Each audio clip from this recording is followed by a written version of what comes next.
A common mentality that makes me smile is getting old sucks. You start falling apart. Don't worry, when you get older, you'll find out. I smile at this because, gentlemen, aging is not the problem. Lack of maintenance is the problem. Welcome to Western culture, by the way.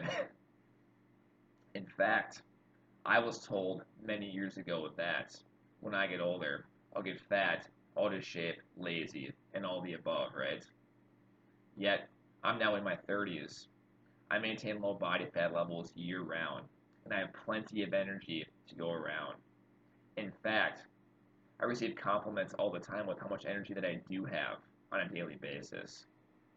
Weird, right? So what do? I focus on the principles that life operates on. Thank you, Polachek, by the way. Food, water, sleep, movement. The four basic things. There's more to it than that, but again, those that are falling apart, let me ask you this. What does your food intake look like on a daily basis? How much water are you drinking every day? What does your exercise program look like?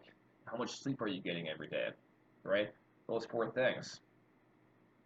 Odds are, if you focus on those four things, capitalize on those four things, there's a good chance that you will regain back control of your health, your wellness, and your vitality. Until next time, out.